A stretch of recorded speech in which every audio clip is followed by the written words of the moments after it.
নাম সোহিনী গাঙ্গুলি। গত 22 তারিখ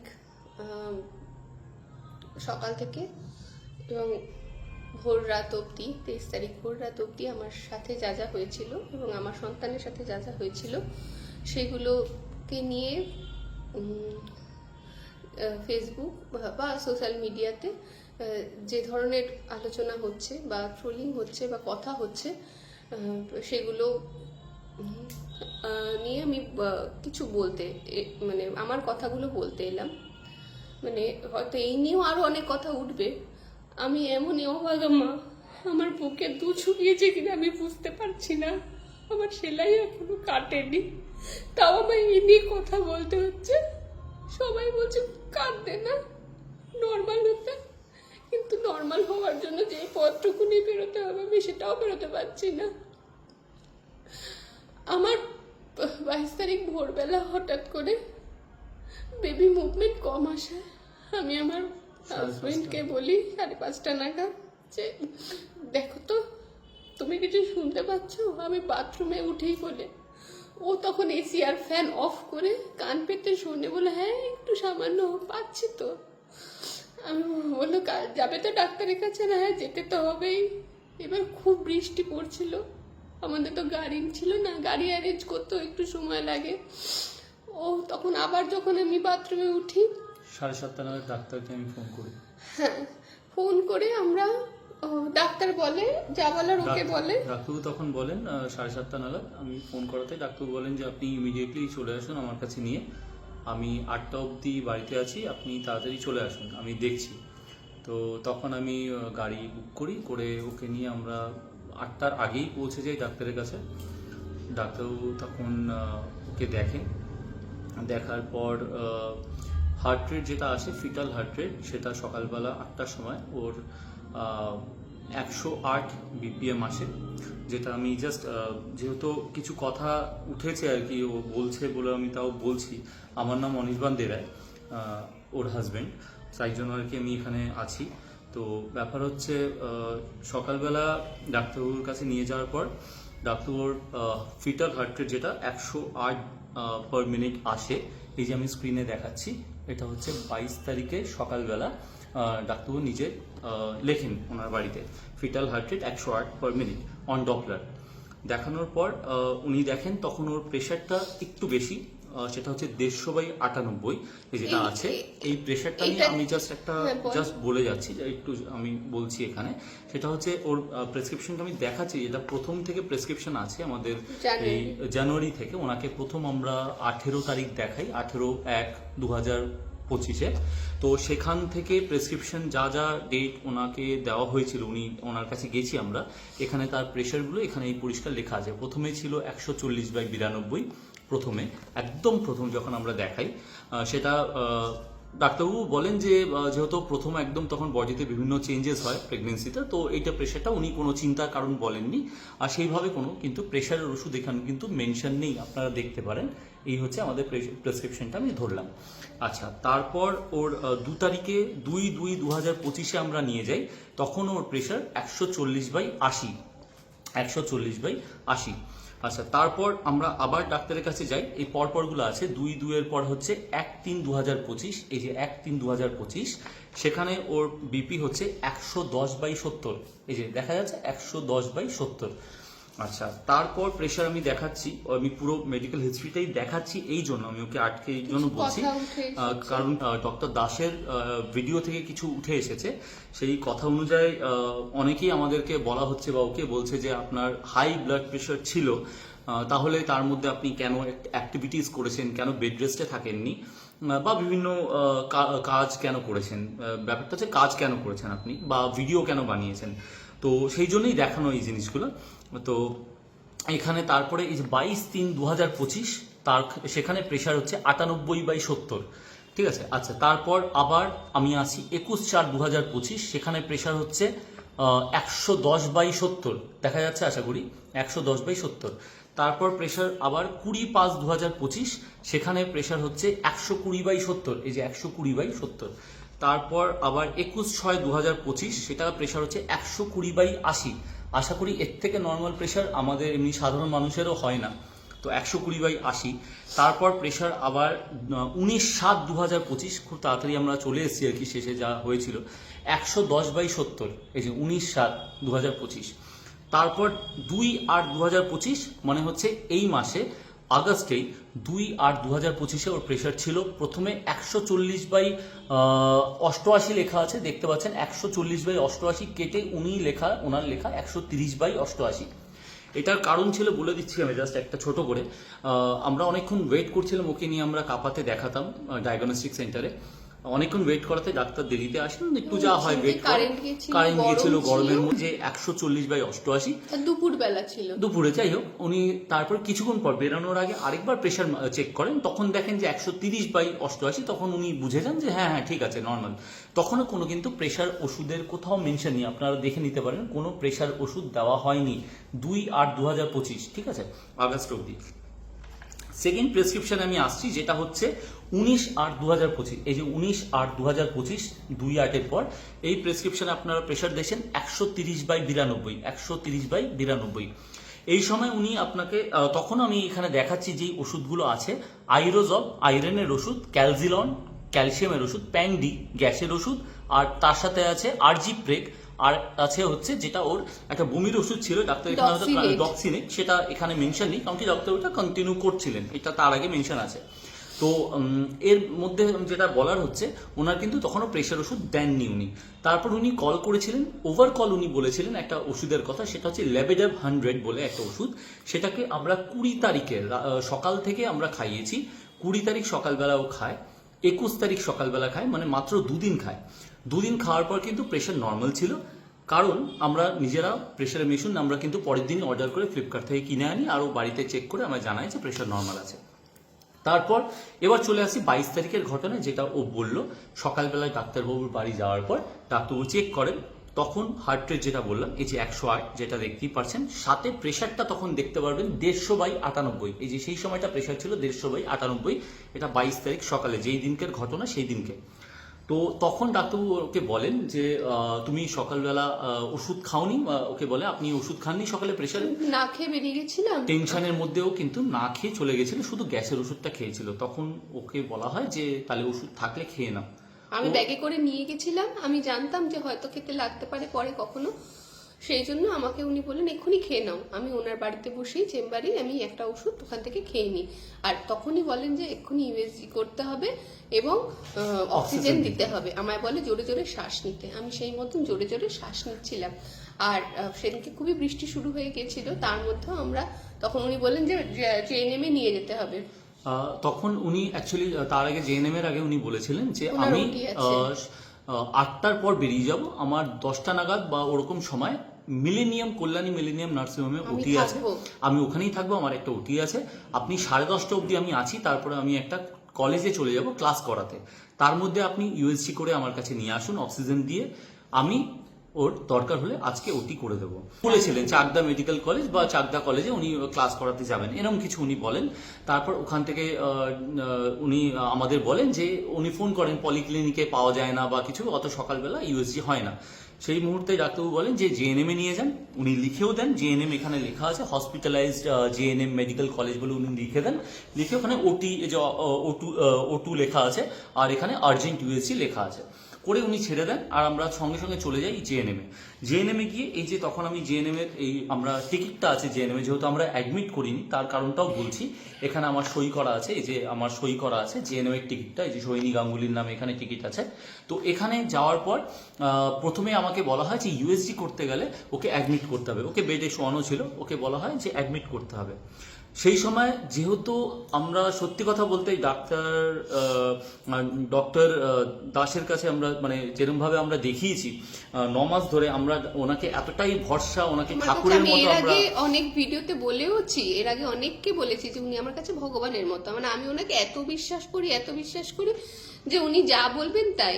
আমরা একটা ডেটও মিস করিনি ওনার, উনি যা বলেছেন তাই ও খেয়েছে, তাই করেছে, একটাও ওনার অ্যাডভাইস ছাড়া আমরা কোনো স্টেপ নিইনি। ইভেন আমরা যেখানে ঘুরতে গেছি কদিন আগে, মানে সেটা দুদিনের জন্য, 21 তারিখে আমরা ডাক্তার দেখিয়েছি, 27 তারিখে গেছিলাম, জুনের 27 তারিখে আমরা গেছিলাম, তো যেটা 21 হচ্ছে তারিখে ওনাকে জিজ্ঞেসও করেছিলাম যে ডাক্তার বাবু, ও সেকেন্ড জিজ্ঞেস সেমিস্টার, করলো যে আমি যাবো, জিজ্ঞেস করেছিলাম বলছে হ্যাঁ কিসে যাবে, বললো ট্রেনে, হ্যাঁ যাও কোনো অসুবিধা আমি নেই। বলেছিলাম যে একটু আমরা এসি ট্রেনে যাচ্ছি, ইয়ে থেকে নৈহাটি থেকে ট্রেন আছে, দুদিনের জন্য বোলপুর যাব, তো ও কি মেডিকেলি ফিট তার জন্য ট্রাভেল করার জন্য? তখন ডাক্তারবাবু দেখে বলেন না, ওর তো কোনো সমস্যা নেই, ওর তো এমনি হাঁটাচলা করছে, আমার কাজ যদি করছে। হাই রিস্ক বা সমস্যা থাকতো তাহলে কি আমি এতটা আমার কোনো প্রেগনেন্সি মা 8 বাবা বা মানে সেটা 9 মাসে কখনো এনজয় করতে পারতো বা কখনো কোনো কাজ করতে পারতো? উনি বলেন যে উনি তো দেখতেন, ওর ভিডিও দেখতেন ডাক্তারবাবু, তো ডাক্তারবাবু রোজ গেলে সকালবেলা আমাদের ওই জন্য ভালো এত লাগতো, কারণ কি appreciate করতো যাওয়ার সাথে যে- সাথে উনি বলতেন, সৈনী গাঙ্গুলি প্রথমে এইভাবে ওকে ওয়েলকাম করতেন, তারপরে বলতেন যে তোমার সব ভিডিও আমি দেখি, তারপর আমাদের স্বাদের ভিডিও উনি দেখেছেন, উনি সেটাও বলেছেন স্বাদ কি সত্যি সত্যি ছিল নাকি স্বাদ এটা মানে জাস্ট ভিডিও করার জন্য ভিডিও ছিল, উনি এরমও বলেন। তো আমরা বলি না না ডাক্তারবাবু, আমরা 7 মাসেই করছি স্বাদটা, কারণ কি 9 মাসে ওর শরীর কিরম থাকবে, তো বলে আচ্ছা আচ্ছা, না আমি কিন্তু দেখেছি। তারপর আমাদের নতুন প্রেগনেন্সির যে ভিডিওটা ম্যাটারনিটি শুট, সেটাও উনি দেখেন, উনি বলেন যে এটা কি AI এটা কি দিয়ে এআই করা দিয়ে করা নাকি আছে? না না ডাক্তার, পেছনে সব ওদের ব্যাকড্রপ, মানে মোটামুটি উনি সবটাই জানতেন, ওনাকে এমন না যে জানি উনি আমরা কিছু জানতেন না। করিনি। উনি বলতেন যে যদি কখনো বাইরে কোথাও যেতে হয় তাহলে তুমি গাড়ি ব্যবহার করবে, যার জন্য প্রথমে আমি সবসময় মানে আমাদের যেখানেই যাই না কেন আমি ডাক্তারের কাছে যেতাম আর এই বাড়িতে আসতাম, তো দু জায়গাতেই আমি সবসময় গাড়ি ব্যবহার 4 করি। চাকা ছাড়া আমরা কখনো ওকে যাতায়াত নিয়ে যাইনি। করিনি। আমরা প্রথম শুধু একবার আমার বাইকে করে ফার্স্ট সেটা 18 নিয়ে তারিখ। গেছি, 18 তারিখ জানুয়ারিতে নিয়ে গেছি, তারপরেও আমার বাইকে ওঠেনি, কোনো রকম এরকম 2 চাকা বা টোটোতে আমরা ট্রাভেল করাইনি। যত রকম ভাবে ডাক্তারবাবু আমাদের বলেছিলেন আমরা প্রত্যেকটা অক্ষরে অক্ষরে পালন করি, ওনার প্রত্যেকটা অ্যাডভাইস আমরা মেনে চলি, যা যা খেতে বলেন আমরা তাই ঠিক ওকে আছে। খাওয়াই। তারপরে আমরা আচ্ছা, 22 তারিখে তো ওখান থেকে ওই জন্য ডাক্তারবাবুকে আমি ফোন করে বলি ডাক্তারবাবু এখানে অ্যাডমিট করতে বলছে ইউএসজি করতে গেলে। তখন ডাক্তারবাবু বলেন যে তাহলে করে দিন। আমি তখন বলি ডাক্তারবাবু, ও সোহিনী আর আমার আপনার উপরে এতটাই আঘাত ভরসা আছে, আপনার হাতে এতদিন ধরে দেখে এসেছেন, আপনি ওকে ওটিটা করুন, আমরা তাই চাই বলে আমি ডাক্তারবাবু তখন বলেন তাহলে একটা কাজ করুন, আপনি অক্সিজেনটা দিয়ে ওখান থেকে ইমিডিয়েটলি একটা বাইরে থেকে ইউএসজি করে আমার কাছে নিয়ে আসুন, ইউএসজি রিপোর্ট দেখে আমি সেইভাবে ওটি করে যাব। তো আমরা তখন বলি ডাক্তারকে, সেইভাবে যে নেমে ওকে ব্লাড রিপোর্ট মানে ওকে দেখা হয়, কিছু কিছু রিপোর্ট ব্লাড রিপোর্ট নেওয়া হয়, যেখানে এই যে হেমোগ্লোবিন নর্মাল বা বাকি যা রিপোর্ট আছে কোনো কিছু অসুবিধার কোনো কারণ অ্যানিমিয়ার ডাক্তারবাবু মতো দেখেনি। নয়। অ্যানিমিয়ার মতো না, ওখানে কিন্তু হেমোগ্লোবিন 11.9, এটা on the day of 22nd of August। আচ্ছা, তারপর সেখানে যদি আমি ওখানে অক্সিজেন দেওয়া হয় 8 ঘন্টা এবং সেখানে অক্সিজেন দেওয়ার আগে তোমার বিপিটা দেখো। হ্যাঁ, BP চেক করা বিপিটা হয়। এই যে আমি দেখিয়ে দিচ্ছি 130/80, এটা হচ্ছে ডাক্তারবাবুর বাড়ি থেকে যখন বিপি বেশি ছিল একটু ওষুধ খাওয়ার পর কিন্তু সেটা নর্মাল হয়ে যায়, দেখিয়ে দিচ্ছি। আচ্ছা, তারপর এইখানে ফিটাল হার্ট রেট যেটা বাচ্চার 108 মতো পাওয়া গেছিল, সেটা হচ্ছে 116 বিপিএম। এই যে দেখতে পাচ্ছেন 116 বিপিএম এখানে লেখা আছে ফিটাল, আমাকে দেখা শোনানো যাচ্ছে। হয় এবং উনি হাত দিয়ে দেখেনও যে না, বললো সব ঠিক আছে। হ্যাঁ, ওকে ডপলারে শোনানো হয়, তারপরে অক্সিজেন দেওয়া হয়। অক্সিজেন দিয়ে ওকে ফিটাল মুভমেন্ট চেক করতে বলা হয়, কারণ কি ওনারা বলেন যে মায়েরা কিন্তু ভালো বুঝতে পারে, ওকে একটা কাগজ দিয়ে বলে তুমি না কাগজ না, আমাকে Count করতে কাউন্ট বলে, করতে count বলে করতে এবং বলে। 8 ঘন্টায় 5 বার নড়ে। ওখানে যারা ছিল, যে আয়ারা ছিল, তারা বলে যে চিন্তা করো না, তোমার বাচ্চা 8 ঘন্টায় 5 বার নড়েছে মানে ভালো আছে, 2 ঘন্টায় 10 বার কাউন্ট ধরা হয়। বললো যে হ্যাঁ, এখনই ওই ওটি করে দিলে বেঁচে থাকবে। তো এবার বললো যে শিগগিরই ঠিক, ডাক্তারের কাছে এক্ষুনি নিয়ে যান। ডাক্তারের কাছে যাও, ওটি তো করে দেবে। আমরা তখন ইমিডিয়েটলি আমাদের চলছিল 34 উইকস। ফোন করি, এদিক ওদিক খোঁজ নেওয়া হয় কোথায় ইউএসজি হবে অত সকালবেলা, করে আমরা জানতে পারি আমাদের এক বন্ধু ছিল, ও বাইক নিয়ে বেরিয়ে গেছিল, আমায় ফোন করে জানায় যে ডিভাইন কেয়ার, যেটা এই ব্লকে একটা স্কোয়ার পার্কের ওখানে একখানা নার্সিংহোম আছে, ওই ডায়াগনস্টিক সেন্টার আছে, বেসিক্যালি নার্সিংহোম হতে পারে, ওইখানে ডিভাইন কেয়ারে করা হবে। আমি অনেক রিকোয়েস্ট করি যে খুব আর্জেন্ট আছে এরকম ব্যাপার, তো ওনারা বলেন যে নিয়ে আসুন ইমিডিয়েটলি। আমরা নিয়ে যাই ডিভাইন কেয়ারে, 10:30টার মধ্যে ডাক্তার এসে যান। ডাক্তারবাবু 10:30টার মধ্যে এসে ডিভাইন কেয়ারের যে রিপোর্টটা আছে ওটা আমি রাখছি আমি। তো এই যে ডিভাইন কেয়ারের রিপোর্ট অনুযায়ী এখানে দেখতে পাচ্ছেন হার্ট রেট এখানে লেখা আছে এই যে 109 থেকে 175 বিপিএম, আর সাথে কিন্তু এখানে লেখা আছে এই যে দেখতে পাচ্ছেন সিঙ্গেল লাইফ ফিটাসিন, এখানে লেখা আছে যে ডিভাইন কেয়ারে এখানে পরিষ্কার লেখা আছে সিঙ্গেল লাইফ ফিটাসিন, এটা ইউএসজিটা ধরছি এটা। আচ্ছা, এখানে কিন্তু আর তার সাথে এইগুলো আছে যে 34 উইকস এখানে আছে, 34 উইকস এখানে দেওয়া আছে, সাথে আরো কিছু আছে যেটা হচ্ছে ওর ওজনটা, বাচ্চার ওজনটা, কারণ কি ডক্টরের ভিডিও থেকে যে কথাটা উঠে আসে এটাও ছিল যে বাচ্চা খুবই প্রিম্যাচিওর ছিল, খুব ছোট বাচ্চা ছিল। তো 34 উইকস, এই যে 34 উইকসে বাচ্চার ওজন অনুযায়ী এই যে এখানে ওজন দেখতে পাচ্ছেন আপনারা, বাচ্চার ওজন আছে 2 কেজি 371 গ্রাম মতো অ্যাপ্রক্স, ঠিক আছে, আর 34 উইকস আছে। তো এটাকে কি খুব ছোট বাচ্চা বলা যায়, এটা আপনারা বুঝবেন, আমি জাস্ট দেখালাম আমি, সেটা উনি যেটা বলছিলেন খুব ছোট বা কিছু। আচ্ছা, জিনিসও খুব দরকার আছে দেখা, সেটা হচ্ছে foetal cardiac activity and foetal movement আর রেগুলার। যেখানে লেখা আছে ফিটাল আমাদেরকে কার্ডিয়াক দেখানো অ্যাক্টিভিটি, হলো, আমরা স্ক্রিনে দেখলাম, এই প্রথমবার ওকে দেখে, যেহেতু এটা একটু ক্রিটিক্যাল হয়ে গেছিল যে এইরকম তো হয় না, হঠাৎ করে ওনাকে ডাকা হয়েছিল এমার্জেন্সির জন্য, ওকেও ঘরে ডাকা হলো, ওখানে আরেক দিদিও ছিলেন এবং আমি ছিলাম, আমাকেও দেখানো হয় fetal heart movement, fetal movement বা আমরা ফিটাল হার্ট, দেখি স্ক্রিনে নড়ছে এবং সাউন্ডও শোনানো হয়, সাউন্ড শোনানো হয়, হার্ট নীল এবং লাল আলো সমেত। এখানে একটা খুব গুরুত্বপূর্ণ কথা যেটা ভিডিওতে আমরা কোথাও দেখতে পাইনি বা শুনতে পাইনি, ভিডিওটায় যেটা ডক্টর বানিয়েছিলেন, সেটা হচ্ছে এখানে যেটা লেখা আছে আপনারা দেখতে পাবেন, কর্ড অ্যারাউন্ড নেক। এই যে দেখতে পাচ্ছেন এখানে লেখা আছে কর্ড অ্যারাউন্ড নেক, ঠিক আছে। এই জিনিসটা কিন্তু কোনো ভিডিওতে আমি ঠিক আছে দেখতে পাইনি না, ঠিক আছে, এটা বলার দরকার আছে। এই জিনিসটা কিন্তু উনি মেনশন করেননি, উনি এটাকে পুরোপুরি ভাবে যে ডাক্তার দেখেন তিনি এমডি, তো এবং এমডি ডাক্তারের তাপস চক্রবর্তী এমডি রেডিওলজিস্ট যিনি দেখেন, হ্যাঁ উনি আমাদের দেখেন, উনি আমাদের দেখে বলেন, আমি জিজ্ঞেস করি ডাক্তারবাবু তাহলে কর্ড জড়িয়ে আছে, আমাদের দেখান উনি সাদা মতো একটা কর্ড জড়িয়ে আছে, বলে, আমি বলি ডাক্তারবাবু তাহলে কি করা উচিত, উনি সঙ্গে সঙ্গে বলেন যে আপনাদের যে ডাক্তার দেখছে উনি কি আছেন, এখন আছেন তো, আমি বলি হ্যাঁ উনি ফোনে, আমি সবসময় কথা বলছিলাম ডাক্তারবাবুর সাথে, তো আমি বলি হ্যাঁ উনি আমাদেরই অপেক্ষা করছে, মিলেনিয়ামেই আছে, যেটা একদম কাছে, মানে এই ব্লকে যেখানে আমরা ছিলাম ডিভাইন কেয়ার থেকে খুব কাছে, তাহলে ওনার কাছে নিয়ে যান, উনি ভালো বুঝবেন, উনি যেহেতু ওকে দেখছে উনি ভালো বুঝবেন, সেই বুঝে উনি অ্যাকশন নেবেন, কিন্তু লেট করবেন না, তাড়াতাড়ি ওনার কাছে নিয়ে যান। আমরা জানি সেটাই যে ডাক্তারবাবু আমাদের জন্য ওটির অপেক্ষা করছেন, যে আমরা উনি যদি দেখেন করে উনি চলে যাবেন চাকদা ক্লাস করাতে, এইটাই আমরা ভেবেছি। যদি উনি দেখেন উনি বলেছিলেন যে শিগগিরই নিয়ে আসুন, আর্জেন্ট, এক্ষুনি ইউএসজি করে এক্ষুনি নিয়ে আসুন। আর্জেন্ট মানে কি, আমাকে তো মানে এক্ষুনি ওটি করতেই হবে, এবার সেই অনুযায়ী আমরা যাই, পৌঁছাই। সেই সময় আমি বেরিয়ে সঙ্গে সঙ্গে আবার ফোন করি ডাক্তারকে, ডক্টরের যে অ্যাসিস্ট্যান্ট ছিলেন উনি ফোন ধরেন, উনি ফোন ধরে বলেন যে ডাক্তারবাবু ওটি করছেন, 2 মিনিটে আপনাকে কল করবেন। তো সঙ্গে সঙ্গে উনি কল করেন, 2 মিনিট পর, 2-3 মিনিটে কল করার পর উনি জানান যে করেছেন। আমি বললাম হ্যাঁ ডাক্তারবাবু এরকম পাওয়া যাচ্ছে, তো বলছেন তাড়াতাড়ি ইমিডিয়েটলি নিয়ে আসুন, আমার ক্লাসের দেরি হয়ে যাচ্ছে, আমি আপনাদেরই অপেক্ষা করছি। তো আমি সঙ্গে সঙ্গে গাড়ি নিয়ে আমরা ওখানে যাই, 11:15 নাগাদ আমরা ওখানে পৌঁছে যাই। 11:15 নাগাদ ডাক্তারবাবু দাঁড়িয়ে থাকেন বাইরে, তার মধ্যে একবার উনি ফোন করে আমায় আবার বলেন আপনারা কি আসছেন, নাহলে আমার কিন্তু দেরি হয়ে যাচ্ছে। আমি বলছি না না ডাক্তার একটু অপেক্ষা করুন, আমরা এসে গেছি। আমরা তখনও জানি ডাক্তারবাবুকে নিয়ে গেলে উনি কিছু একটা ইমিডিয়েট কোনো স্টেপ নেবেন। তো 11টার সময় ডাক্তারবাবু আমাদের এই যে ওনার প্রেসক্রিপশনে আছে এই 22 তারিখ সকাল 11টার সময়, প্রথম 8টার সময় ওনার বাড়ি যাই, 22 তারিখ সকাল 11টার সময় ওনার বাড়ি যখন আমরা মিলেনিয়ামে নিয়ে যাই, তখন প্রেশার কিন্তু দেখতে পাচ্ছেন তখনও প্রেশার নর্মাল, যেটা আছে 120/90, এই যে প্রেশার হচ্ছে 120/90।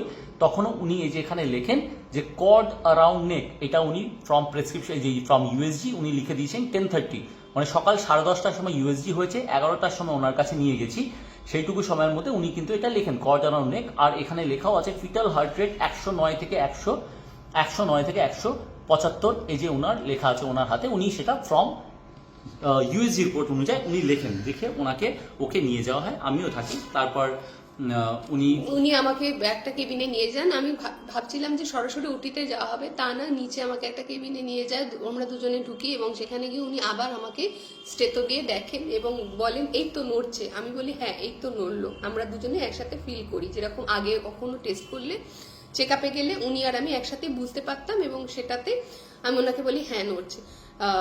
তখন বলেন যে উনি ধর্ম সংকটে পড়ে গেছেন, এখন কি হবে, কারণ বাচ্চা প্রিম্যাচিওর, একদিন অবজারভেশনে রাখবো, আমার এখন ক্লাস আছে, আমি ক্লাস করাতে চলে যাচ্ছি, একদিন ও এখানে থাকুক, যদি সেরকম বুঝি কালকে ওটি করব। হ্যাঁ, উনি তখন বলেন যে একটা ইনজেকশন উনি লিখে দেন, এখানে লেখা আছে, ওনার প্রেসক্রিপশনে লেখা আছে এই যে অ্যাডমিট মিলেনিয়াম, হ্যাঁ এখানে লেখা আছে অ্যাডমিট মিলেনিয়াম, আর একটা ইনজেকশনের কথা উনি লিখে রেখেছেন এই যে এখানে আছে। হ্যাঁ, তো অ্যাডমিট করতে উনি বলেন যে একদিনের জন্য আমরা অ্যাডমিট করছি, আমরা একদিনের জন্য অবজারভেশনে রাখবো, রেখে পেশেন্টকে আমরা কন্টিনিউয়াস মনিটর করব, এখানে আমাদের নার্সরা আছে বলে উনি বলেন যে আমি বেরিয়ে যাচ্ছি। তখন আমি আর ওর মা, সোহিনীর মা, আমরা সঙ্গে সঙ্গে গিয়ে ডাক্তারবাবু চলে যাচ্ছিলাম, আমরা গিয়ে আবার বলি ডাক্তারবাবু আমার তো এরকম ভয় লাগছে, এরকম কর জড়িয়ে আছে, হার্ট রেটটা এরকম আপ ডাউন করছে, আপনি ওটিটা করে দিন। ওর মা অনেকবার রিকোয়েস্ট করে, আমিও বলি।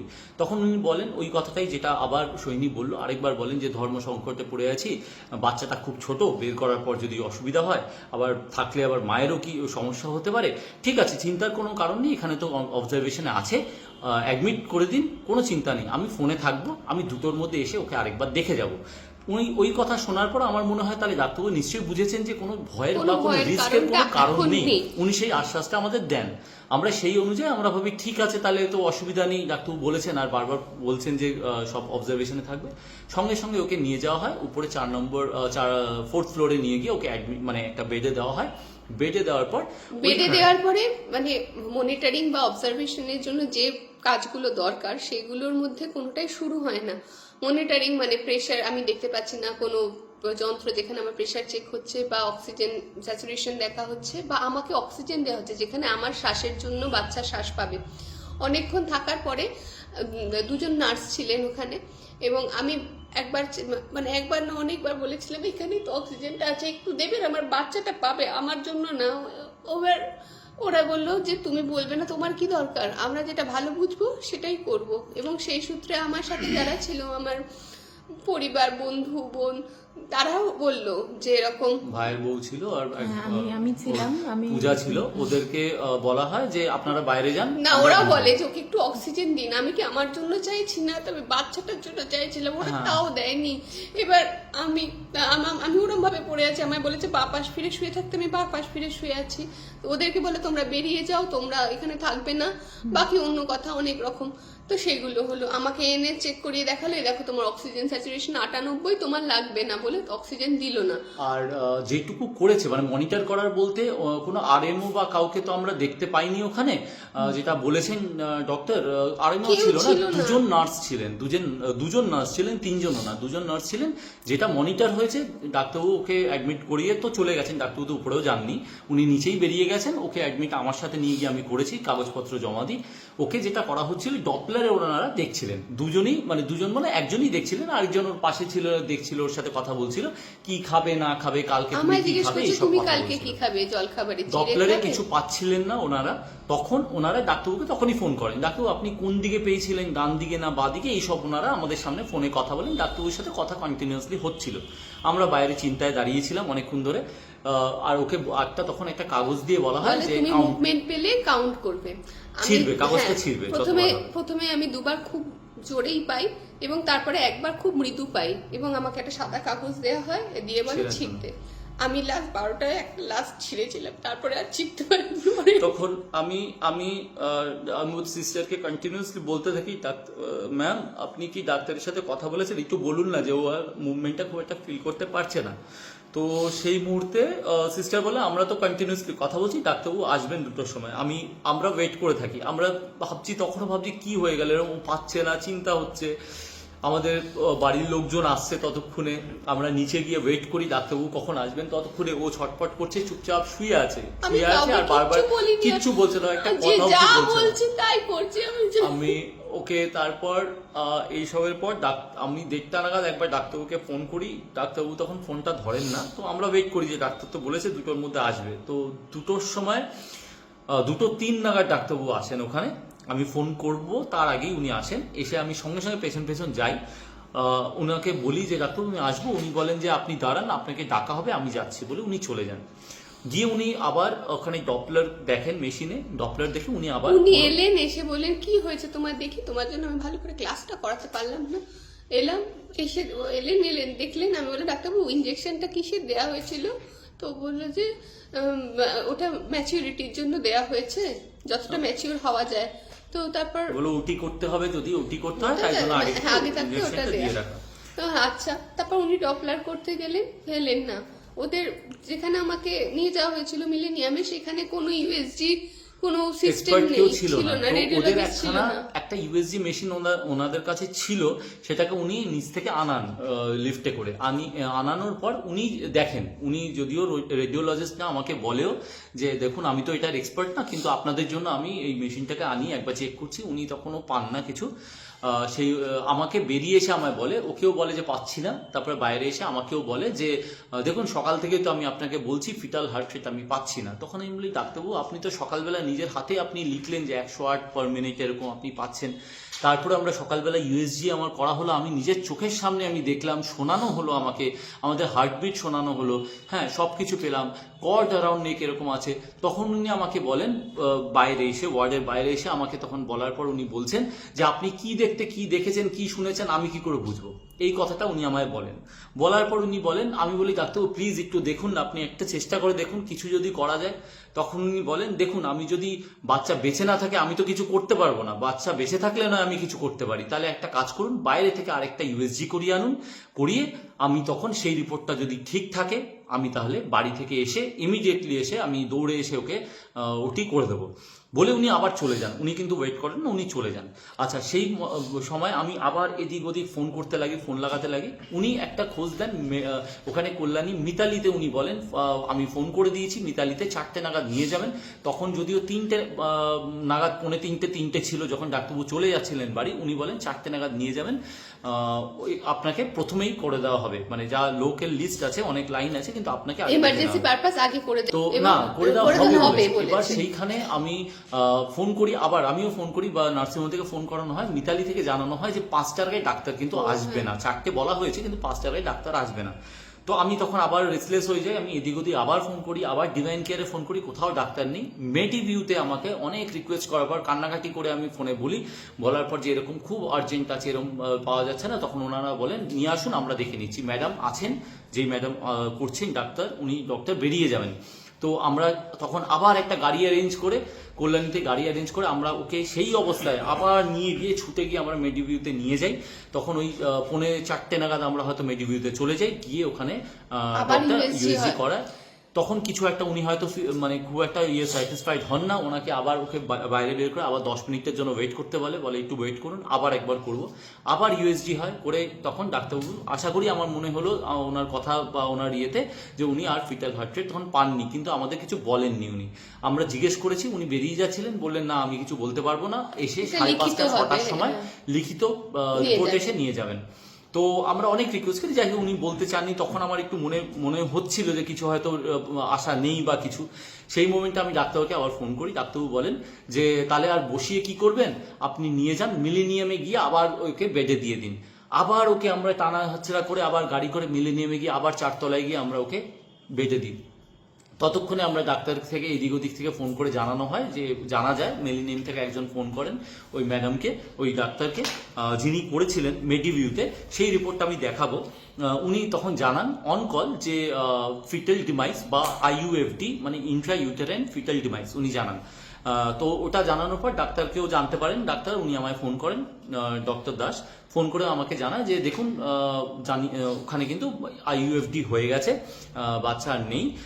আমি তখন প্রায় কাঁদতেই আমি ওনাকে বলি ডাক্তারবাবু তাহলে সকালবেলা যা হলো কি হলো আমি কিছু বুঝতে পারছি না। উনি বললেন যে দেখুন এখন তো আর বলে লাভ নেই, আপনি একটা কাজ করুন, আপনি চলে আসুন আমার কাছে। তখন আমি বলি ডাক্তারবাবু আপনি আসুন, ওর এই অবস্থা এখন তো ওকে তো বাঁচাতে হবে। আমি শুয়ে আছি, আস্তে আস্তে আমার সকাল থেকে কখনো পেটে ব্যথা হয়নি বা কষ্ট হয় যেটা সেটা হয়নি, খালি মুভমেন্টটা কম বুঝতে পারছিলাম বলেই ওনার কাছে সকালে গেছিলাম।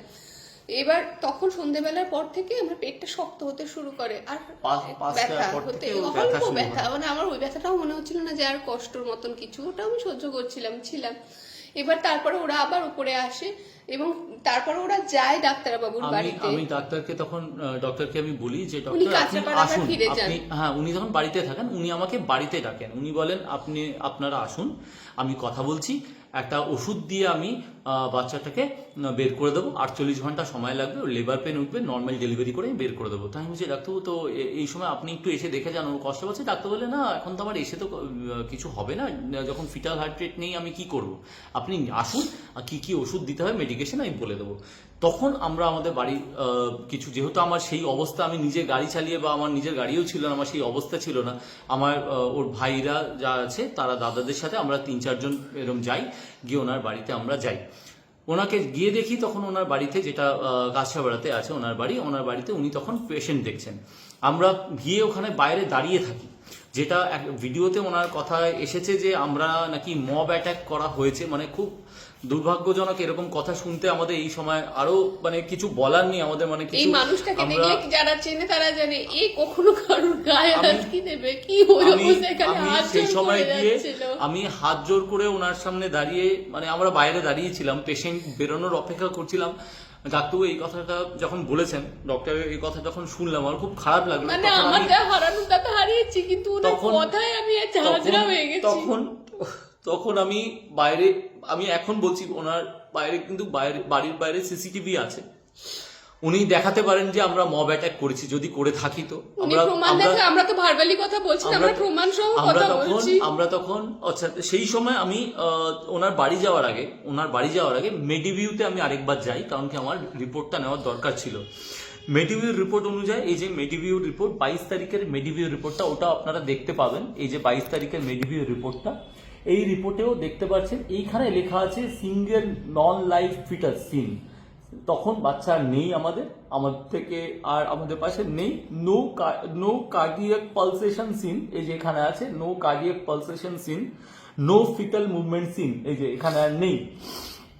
তারপরে কিন্তু এই কথাটাও লেখা আছে, যেটা সকালের ইউএসজি রিপোর্টেও ছিল, single loop of cord attach around fetal নেক।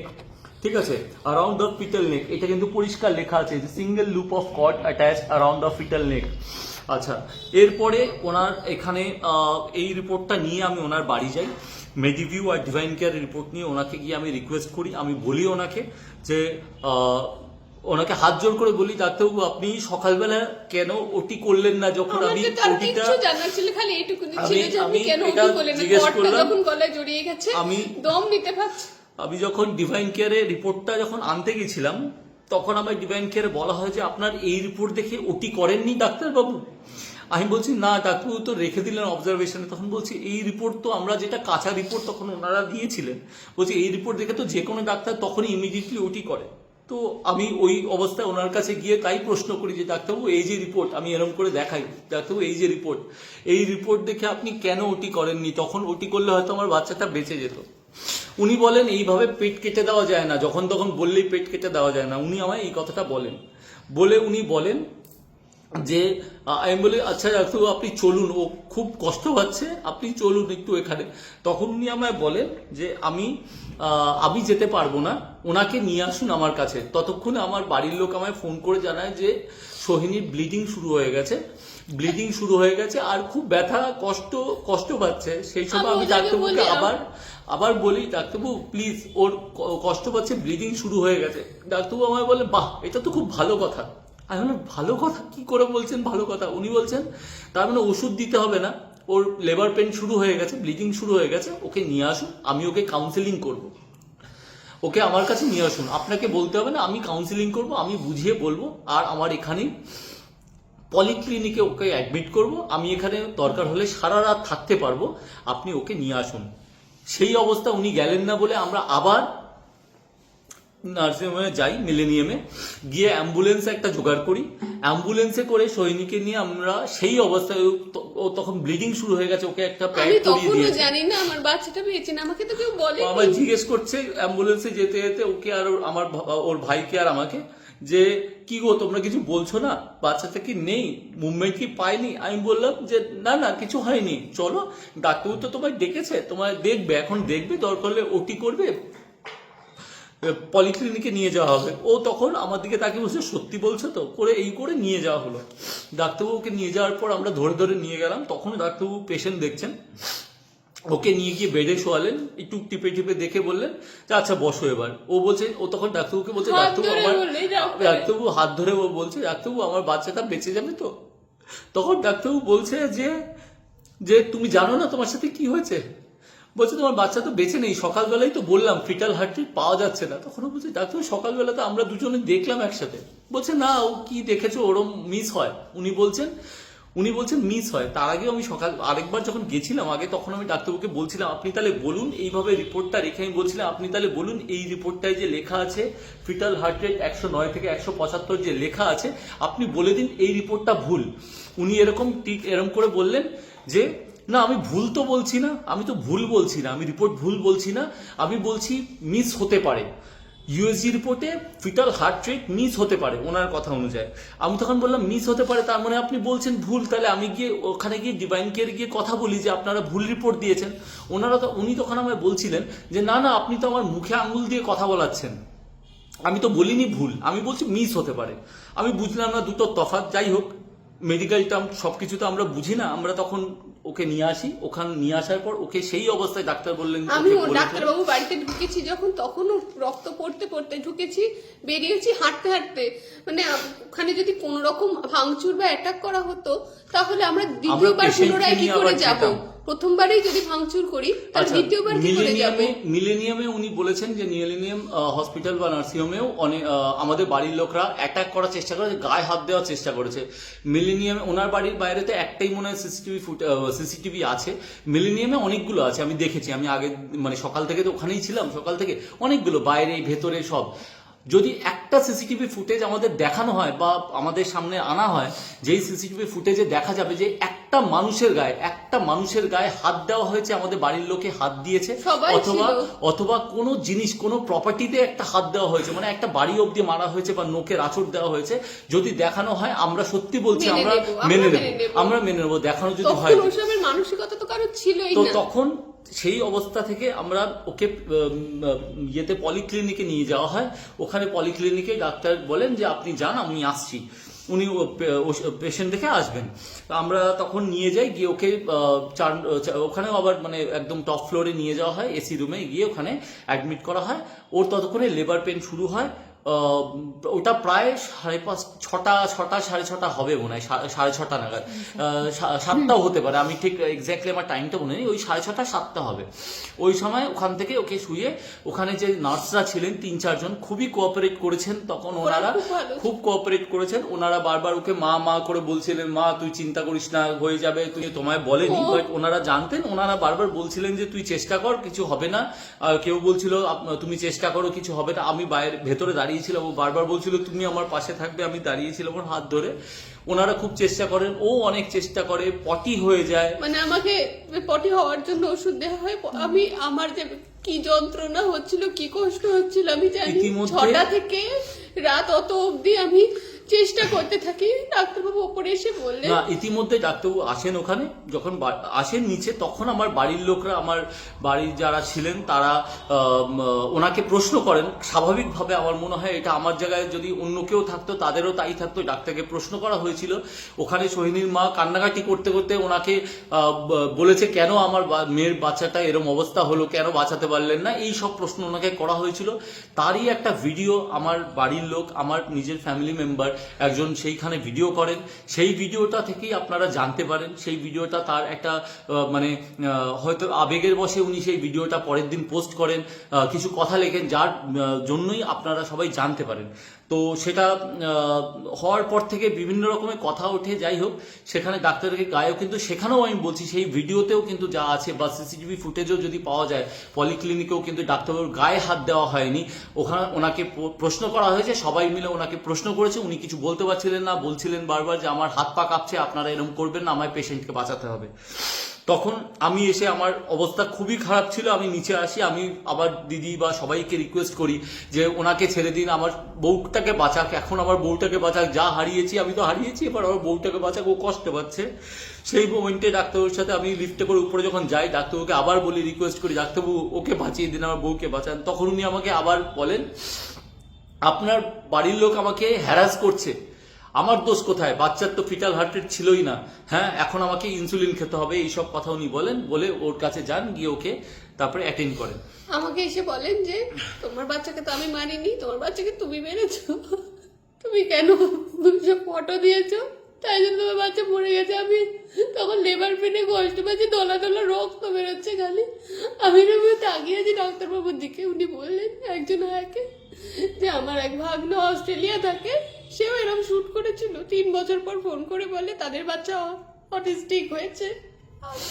আমি না তখন কিছু বুঝতে পারছি না, বলছিলাম আমার জন্য আমার বাচ্চা মরে গেছে। তারপরে উনি বলেন আমি তোমার অপারেশন করবো কি করে, তোমার বাড়ির লোক আমাকে অপমান করেছে, আমার হাত পা কাঁপছে, আমি হাই সুগারের রুগী, আমি ইনসুলিন নিই, আমি কি করে করবো। আমি ডাক্তারবাবু আমাকে একটু বাঁচিয়ে দিন, আমি পারছি না। আমার পেটের ভেতর তখন দলা বচা হয়ে যাচ্ছে, সকালবেলা থেকে সবাই খালি হাত ঢোকাচ্ছে আর দেখছে, আমি আর পারছি না। ডাক্তারবাবু হাত ঢুকে অনেকবার দেখলেন, টানলেন, কিছুই হচ্ছে না। এবার আমি না পেরে উনি বলছিলেন যে আমরা নর্মাল ডেলিভারি করিয়ে দেবো, যার জন্য সময় 12 থেকে 14 ঘন্টা বা 16 ঘন্টাও লাগতে পারে। এবার ও মোটামুটি 11টা অবধি প্রচন্ড কষ্ট পেয়েছে, আমি আর পারিনি। আমি ওকে বলেছিলাম যে আমার অক্সিজেন সিলিন্ডারটা আছে আমার মাথায় মেরে আমায় মেরে ফেল, আমি আর আমাকে বলছিল যে তুমি মেরে ফেলো, নাহলে ওকে বের করে ফেলো, আমি আর সহ্য করতে পারছি না। ওর গা হাত পা সাদা হয়ে যাচ্ছিল, ওর চোখ ঠোক উল্টে আসছিল। সেই সময় ডাক্তারবাবুকে গিয়ে আমি বলি ডাক্তারবাবু আপনি ওটি করে দিন, ও পারছে না নিতে। ডাক্তারবাবু বলে না, এরকম এই সময় ওটি করা যায় না, যে বাচ্চা মারা গেছে আমরা ওটি করে বার করি না, লেবার পেন দিয়ে নর্মাল ডেলিভারি হবে। ওকে গিয়ে বোঝান, ওকে গিয়ে কনসাল্ট করুন, ওকে কাউন্সিলিং করুন, ওকে বোঝান যে একটু সহ্য করতে হয়ে যাবে। আমি গিয়ে তাও ওকে বলি, ও আমায় শেষ কথা বলে, আমি লাস্ট কথা বলি। ততক্ষণে সোহিনীর মা, ওর ভাই সবাই কান্নাকাটি করে আমায় বলে অনির্বাণ দা, ওর মা বলে অনির্বাণ তুই লিখে দে, সই করে দে, বল আমার মেয়েটাকে বাঁচাতে, ওটি করে দিতে। ও আর পারবে না, ও বাঁচবে না, 12 ঘন্টা 14 ঘন্টা ও বাঁচবে না। তখন ওকে গিয়ে আমি বলি তুমি কি চাইছো। তখন ওর ঠোঁট, মানে আমি তো ওর কাছে পুরো লেবার পেনটার সময়তেই ছিলাম। আমি পূজা, আপনারা আমায় দেখতে পাচ্ছেন না, কিন্তু পুরো লেবার পেনটার সময়টাতেই আমি ওর কাছে ছিলাম, কারণ অনির্বাণকে বারবার বিভিন্ন কারণে দৌড়ঝাঁপ করতে হচ্ছিল। যখন রাত্রি 10:30 বাজে তখন ওর ঠোঁট প্রায় পুরো সাদা এবং শরীরে প্রচুর রক্ত বেরিয়ে গেছে। কারণ আমরা প্রথমে আমাদের কাছে থাকা একটি চাদর, তারপর একটি নাইটি, তারপর আরও একটি চাদর দিই এবং সেগুলো সম্পূর্ণ ভিজে গেছিল ওর ব্লাডে, যেটা নর্মাল ডেলিভারি পেনের জন্য বেরোচ্ছিল ওর পুশ করার জন্য। এবং ততক্ষণে ও প্রায় রক্তশূন্য একটা কন্ডিশনে পৌঁছে গেছে। এবং আমরা তখন, এবং ও আমাকেই তখন বলে যে অক্সিজেন সিলিন্ডার, একটা অক্সিজেনের কনসেন্ট্রেটার ওর পাশে রাখা ছিল যেটা থেকে ওর অক্সিজেন চলছিল।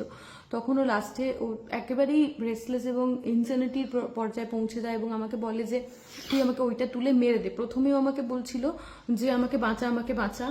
যখন 7:30টার সময় আমাকে বারবার বলছিল যে 7:30 থেকে যখন ওর পেইন শুরু হয় ইঞ্জেকশন পুশ করার পর থেকে, তখনও আমাকে বারবার রিকোয়েস্ট করে যে আমাকে বাঁচা, আমাকে বাঁচা। কিন্তু লাস্টে যখন 10:30 বাজে, 3 ঘন্টা পরে ওর শরীরে আর কোনো ক্ষমতা বেঁচে ছিল না যেটা থেকে ও পুশ করতে পারে। এবং ওর এত ব্লাড লস হয়েছিল, লাস্টে আমাকে এটাই বলতে থাকে যে আমাকে ওই অক্সিজেনের কনসেন্ট্রেটারটা তুলে মেরে দে, কারণ আমার আর কোনো ক্ষমতা নিয়ে আমি বাঁচতে পারবো না। তখন ওর হাজব্যান্ডকে গিয়ে কাকিমা, আমরা সবাই বলি যে তুই কনসেন্ট্রেটারে সই করে দে এবং বল যে সি সেকশনই করে দিতে, কারণ আর রিস্ক নেওয়াটা বোধহয় একেবারেই ঠিক হবে না। ওর লাইফ রিস্কটা প্রচন্ড রকমের হয়ে গেছিল। ডক্টর দাস ওখানে বলেছেন, শুনলাম আজকে, যে আমি আজকেই শুনলাম ভিডিওটা। আমি এর আগে আমার সোশ্যাল মিডিয়াতে আসার ইচ্ছাও ছিল না, ওকে আমি ওর থেকে দূরে রাখার চেষ্টা করছিলাম। আমার সে মনের অবস্থা নেই আমরা যে সেইগুলো দেখবো বা আমরা সহ্য করব। তা আজকে আমি দেখলাম, যেহেতু আমার এই উত্তরগুলো দিতে হবে, ক্ল্যারিফিকেশনগুলো দিতে হবে। উনি বলেছেন পেশেন্টের খারাপ অবস্থা দেখে উনি নাকি 9টা 9:30 নাগাদ ডিসিশন নিয়েছেন যে এবার ওটি করতে হবে। আমি যেটা বলি, 11:30 নাগাদ আমি গিয়ে কনসেন্ট লেটারে সই করে দিই। উনি আমাকে বলেন আপনারা কনসেন্ট লেটারে আপনি সই না করলে আমি ওটি করব না, নাহলে আপনার বাড়ির লোকরা আমায় আবার বলবে যে আমি নিজের ইচ্ছায় ওটি করেছি। আমি তখন লেটার আমি নিজে লিখি, নিজের হাতে লিখে আমি সই করি। ওনার যে টিম আসেন ওনারা আমাকে আরেকবার ওখানে অ্যাড করা একটা লাইন যে লিখুন উইদাউট ডক্টরস মানে অ্যাডভাইস বা আগেনস্ট ডক্টরস অ্যাডভাইস, আমি সেটা এগ্রি করছি বা আমি কনসেন্ট দিচ্ছি। আমি সেই মুহূর্তে সেটা লিখি, সই করি। তারপর ওনারা মেডিকেল টিম আনেন, ওনার 4 জন ডক্টরের টিম থাকেন, ওনারা মিলে ওকে 12:15 নাগাদ ওটিতে নিয়ে যান। ততক্ষণে ব্লাড রিকুইজিশনের জন্য ওনারা পাঠিয়ে দেন। আমাদের ওর 2 ভাই মিলে ব্লাড রিকুইজিশনের যেটা দেওয়া হয় সেটাকে নিয়ে জেএনএম হসপিটালে চলে যায়। গিয়ে জেএনএম থেকে বলা হয় যে 1টা নাগাদ আসতে, 1টা নাগাদ ব্লাড পাওয়া যাবে। ও আবার ফিরে আসে। 12টা 12:30 নাগাদ ওর ওটি হয়ে যায়, 12:30 নাগাদ ওটি হয়ে যায় ওরম সময়। যেটা প্রথম এসে আমাদের জানানো হয় যে ওটি হয়ে গেছে, পেশেন্ট মানে বাচ্চা কোনো গলায় কর্ড পাওয়া যায়নি আমাদের বলা হয়, আমাদের বাচ্চা দেখানো হয় একটা ট্রেতে করে। যখন ওটি হয় তখন আমার জ্ঞান ছিল এবং সম্পূর্ণ জ্ঞান ছিল, আমার চোখের উপর একটু রুমাল দেওয়া হয় এবং সবটাই আমি দেখতে পাই। এবং সেই ক্ষেত্রে আমাকে মানে আমার প্রেশার তখন হাই ছিল না, নর্মাল ছিল এবং আমার সাথে কথা হয়। সেখানেও প্রেশার যেটা ছিল এই যে এখানে আছে, সেই প্রেশারটাও আমি দেখিয়ে দিচ্ছি। ওটির পর এই 23/8/2025 সেখানেও প্রেশার ওর আছে এই যে 130/92, মানে ওটির পর ওর এই প্রেশার। আমার বাঁচার কথা ছিল না, আমি বেঁচে আছি শুধুমাত্র মানে ওখানে যা কথা হয়, কিছু যে টিম ডক্টর ছিলেন তারা বলছিলেন আশ্চর্য কি করে বেঁচে আছে, এর কোমায় চলে যাওয়ার কথা, এর অলৌকিক ব্যাপারে কি করে বেঁচে আছে আমি জানি না, আমি সত্যি জানি না, বাচ্চাটা বাঁচিয়ে দিয়ে গেছে। আমাদের দেখিয়ে বাচ্চাটাকে দেখানো হয় একটা, আমরা যা বুঝি আমাদের হিসাবে যেটা বুঝি, একটা ফুললি গ্রোন একটা ম্যাচিওর পুত্র সন্তান আমাদের সামনে এনে আমায় দেখানো হয়। দেখিয়ে আমায় বলে, আমাদের এনে বলে যে বাচ্চা মিনিমাম 24 আওয়ার্স আগে বাচ্চা মারা গেছে, যেটা উনি বলেন মিনিমাম 24 আওয়ার্স আগে। সেটা বলার সাথে উনি যে যুক্তিটা দেন, উনি বাচ্চার মাথাটাকে এরকম করে টিপে টিপে আমাকে ধরে দেখায়, আমায় আর বাকি আমার ফ্যামিলি মেম্বারদের দেখান। দেখিয়ে ওনারা বলেন যে বাচ্চা এই যে দেখতে পাচ্ছেন মাথাটা নরম হয়ে গেছে, এর মানে মিনিমাম 24 আওয়ার্স আগে বাচ্চা কিন্তু মারা গেছে। সকালবেলা কোনো হার্ট রেট ছিল না, যেখানে আমি সকালের জেএনএম মেডিকেল কলেজ, যেটা আপনারা জানেন কল্যাণী জেএনএম মেডিকেল কলেজে কিন্তু হার্ট রেট তখনও কিন্তু, যেটা আমি একটু আগেও দেখালাম, বাচ্চার ফিটাল হার্ট রেট এই যে আবার দেখাচ্ছি 116 BPM, এখানে জেএনএম মেডিকেল কলেজের রিপোর্ট অনুযায়ী কিন্তু আছে, আপনারা দেখতে পারেন। সেই রিপোর্ট অনুযায়ী বাচ্চা সকালে বেঁচে ছিল। ইউএসজি রিপোর্ট অনুযায়ী, সকালের ডিভাইন কেয়ার ইউএসজি রিপোর্ট অনুযায়ী বাচ্চা বেঁচে আছে, single life foetus seen, heartbeat আছে, আমরা নিজেরা শুনেছি। তারপরে উনি আমাদের বলেন যে বাচ্চা 24 ঘন্টা আগে, মিনিমাম 24 ঘন্টা আগে, মানে রাত্রিবেলায় মারা গেছে। সকালবেলা আমার কাছে যখন আনা হয়েছে বাচ্চা বেঁচে ছিল না, উনি এই কথাটা বলেন। যেটা বলেছেন উনি বলেন ওনার মেডিকেল টার্ম হিসাবে যেগুলো আমরা জানি না, আমাদের জানার কথা না, উনি বলেন আমাদেরকে এপিএইচ হয়েছে, প্ল্যাসেন্টাল হ্যামারেজ, কিছু একটা প্ল্যাসেন্টাল হ্যামারেজ এরকম একটা কথা বলেন, আমাদের টার্ম বলে উনি বলেন যে এটা খুবই দুঃখজনক কথা, এটা খুবই রেয়ার, 1% কেসে হয়ে থাকে।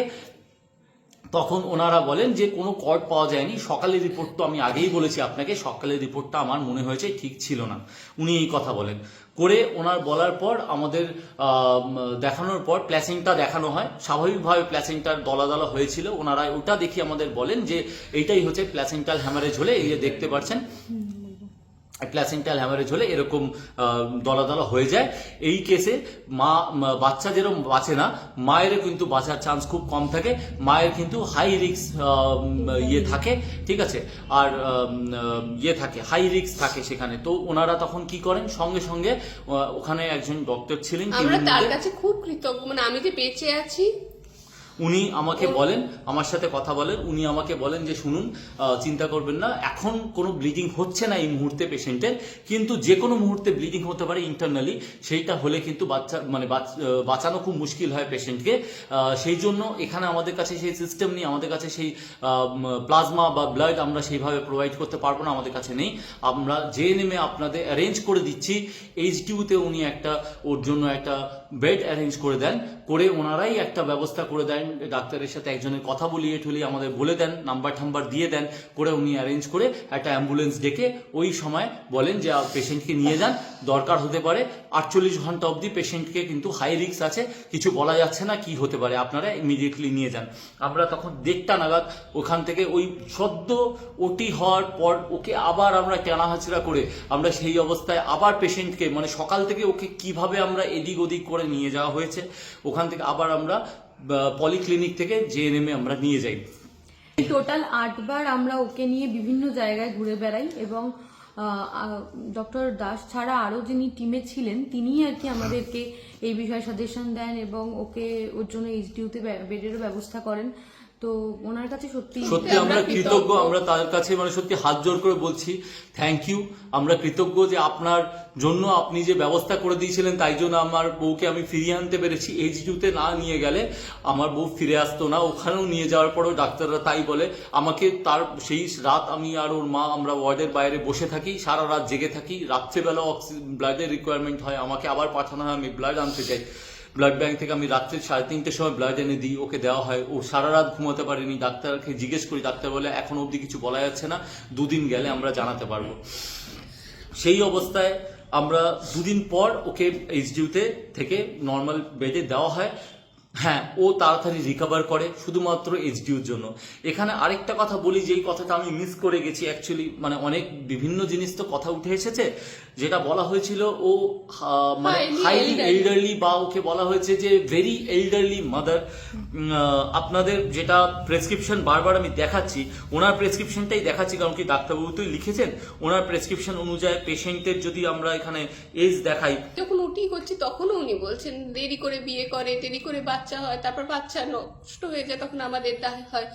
আমি বললাম ডাক্তারবাবু আমি তো 28 বছরে বিয়ে করেছি, 30 বছরে মা হয়েছে, এখন 31 বছর চলছে।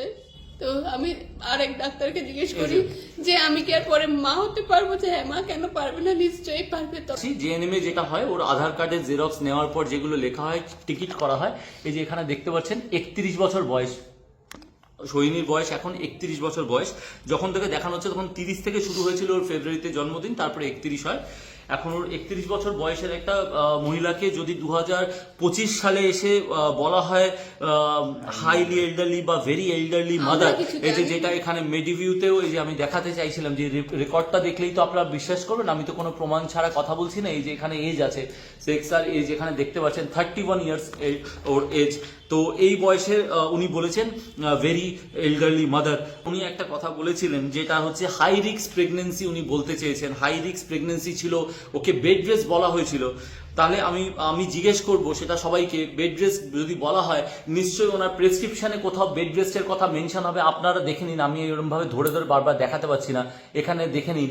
এটা হচ্ছে সেকেন্ড প্রেসক্রিপশনটা, যেখানে কোথাও যদি আপনারা দেখতে পান যে এখানে বেড রেস্টের কথা মেনশন আছে বা কোথাও হাই রিস্ক কথা মেনশন আছে।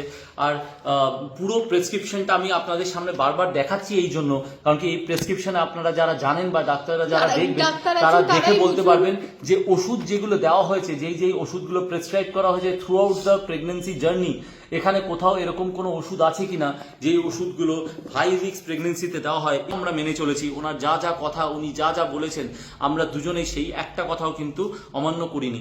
এবার আসছি একটা পয়েন্টে, যেটা বলার দরকার। আসলে আমরা কি করে বলবো বা কি বলবো আমরা জানি না। আমরা ভিডিও বানানোর আগে অবধি আমরা বুঝতে পারছিলাম না আমরা কি করে ফেস করব। তো এখানে অনেক কথা উঠে এসেছে, যেটা হচ্ছে যে কেন কাজ করেছে সোহিনী, কেন ও এই অবস্থায় হাই রিস্ক প্রেগনেন্সিতে অ্যাকর্ডিং টু ডক্টর কেন কাজ করে গেছে। ওকে বেড রেস্ট বলা হয়েছে, যেটা আপনাদের আমি দেখালাম যে ওনার প্রেসক্রিপশনে কোথাও বেড রেস্টের কথা মেনশন ছিল না। ও একদম সুস্থ ছিলেন, যা করতে ভালো লাগবে তাই করবে। আমার যার জন্য ওনার উপর এত আস্থা হয়েছে এই 8 মাস 9 মাসে। আর ওর সত্যি তো ডাক্তারের কাছে, আমরা ডক্টরের কাছে 9 মাস ধরে ওর কোনো রকম কমপ্লিকেশন হয়নি, ওর তো কোনো অসুবিধা হয়নি, ও সম্পূর্ণ সুস্থ ছিল। আমরা যার জন্য অন্য কোনো ডক্টরের কাছে আমরা কনসাল্টও করিনি, আমরা যাইনি, সেকেন্ড থটও নিইনি। জেএনএমে আমরা অ্যাডমিট না করি ওনাকে, এই কথা আমি বলে নিয়ে আসি ডাক্তারবাবু আপনার উপরে সেই আঘাত ভরসা আছে আমাদের, তাই জন্য নিয়ে এসেছি। হ্যাঁ, আস্থা ভরসা আপনার উপরে আছে। আমরা কোনো করিনি, কারণ কি ওর কোনো কমপ্লিকেশন ছিল না। যারা ওয়ার্কিং ওমেন, যারা আইটিতে আছে, প্রাইভেট বা পাবলিক সেক্টরে কাজ করে, তারা 8 মাস অবধি বা 8.5 মাস অবধি কিন্তু তারা কাজ করে, ট্রেনে বাসে যাতায়াত করে, মেট্রোতে যাতায়াত করে। ও তো বাইরেও বেরোয়নি, ও তো বাড়িতে বসে কাজ করেছে, যেটা প্রমোশনাল কাজ, এটা ওর কাজ। ও কন্টেন্ট ক্রিয়েটার, ও রাস্তায় গিয়ে নাচানাচিও করে না, কোনো কিচ্ছু এরকম কোনো ভিডিও নেই। হ্যাঁ, যেগুলো করেছে সেটা ডাক্তাররা জানেন, আর যেটা করেছে ও বাড়িতে বসে করেছে।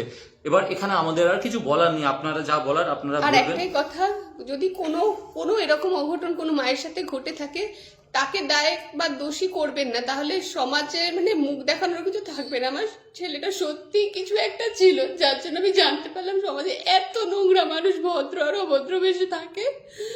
আমার যমুনা নাগার জন্য আমার ছেলে মারা যায়নি, আমার ক্রিপ কেনার জন্য মারা যায়নি, আমার আনন্দে থাকার জন্য মারা যায়নি। যেটার জন্য গেছে সেটা আপনারা বুঝে নিন বা আমরা বুঝে নিচ্ছি, ব্যাস। এরপরে আমরা আর কিছুই চাই না, কাউকে কিছু প্রমাণ করারও নেই, কিচ্ছু বলার নেই। শুধু যে কথাগুলো উঠে এসেছে সেগুলো বড় আঘাত দিচ্ছিল। আজকে যদি আমরা এই কথাগুলো সত্যি না বলতে পারতাম, আমরা আগামী দিনে আমরা নর্মাল লাইফে ফিরে আসতে পারতাম না। ওকে আমরা শান্ত রাখতে পারছিলাম না। যবে থেকেই ডাক্তারের ভিডিওটা চোখে পড়েছে, আমরা চাইনি আমরা দেখাতে, একজন কোনোভাবে ও দেখতে পেরেছে, জানার পর থেকে ও রেসলেস হয়ে গেছে, ও পাগলামি করছে, ওকে রাখা যাচ্ছে না। ও জাস্ট আমায় একটা কথা বলে যাচ্ছে, আমায় শুধু একবার বলতে দাও। মানুষ আমায় তো ভুল বুঝছে, লোকে আমাদের ভুল বুঝছে, আমাদের ফ্যামিলি মেম্বারদের দোষ দেওয়া হচ্ছে যে আমরা এত ইররেসপন্সিবল। অনেক রকম কথা উঠেছে, আমার নাকি ক্ষমতা নেই, আমার রোজগার পাতি এত কম, যার জন্য নাকি আমার বউকে কাজ করতে হয়েছে। হ্যাঁ, প্রেগনেন্সিতে ও আমাকে আগলে রেখেছিল, ওর মতো যত্ন কেউ করেনি আমার। ওর যা যা দরকার, ওর যা যা করণীয় সব কিছু আমি চেষ্টা করেছি। অনেকে এই কথা বলেছে, আপনারা এত যখন টাকা আছে, এত আছে, আপনারা এই ডাক্তারকে দেখিয়েছেন কেন? আপনারা কি আপনাদের টাকা ছিল না, আপনারা এই ডাক্তারকে দেখিয়েছেন? এরকম কথা বলা হয়েছে। এখানে একটা কথা বলি, ডক্টর দাসের যা ভিজিট, যেটা নর্মাল এখানে আমাদের কল্যাণীতে যত বড় বড় গাইনোকোলজিস্ট আছে, যা ভিজিট, ডক্টর দাসেরও কিন্তু ভিজিট একই, তার থেকে কম না বেশি না। আমরা সেই কথা ভাবিনি, আমরা ভালো ডাক্তার দেখানোর জন্য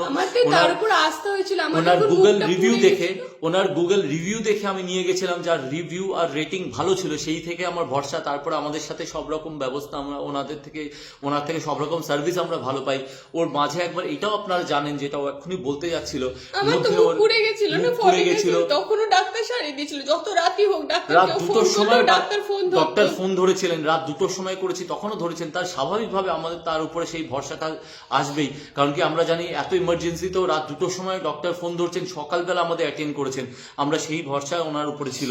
কিন্তু তারপরে লোকজন তারপরে যা হয়েছে, মানে কোনো ডাক্তার চাইবে না যে তার পেশেন্ট মারা যাক, আর কোনো মা চাইবে না তার সন্তান মারা যাক। তাই যারা যা বলছো বলো, আমার কোনো অসুবিধা নেই। ইভেন ওনার যেখানে অ্যাডমিট করানো ছিল মিলেনিয়ামে, সেখানেও মিলেনিয়ামের যে ফিস হয়, যেটা কি প্যাকেজ থাকে, যেটা বলা হয় ভালো জায়গায় চিকিৎসা, আমরা বারবার বলেছিলেন ডাক্তার মিলেনিয়াম ভালো তো, উনি বলেছেন হ্যাঁ।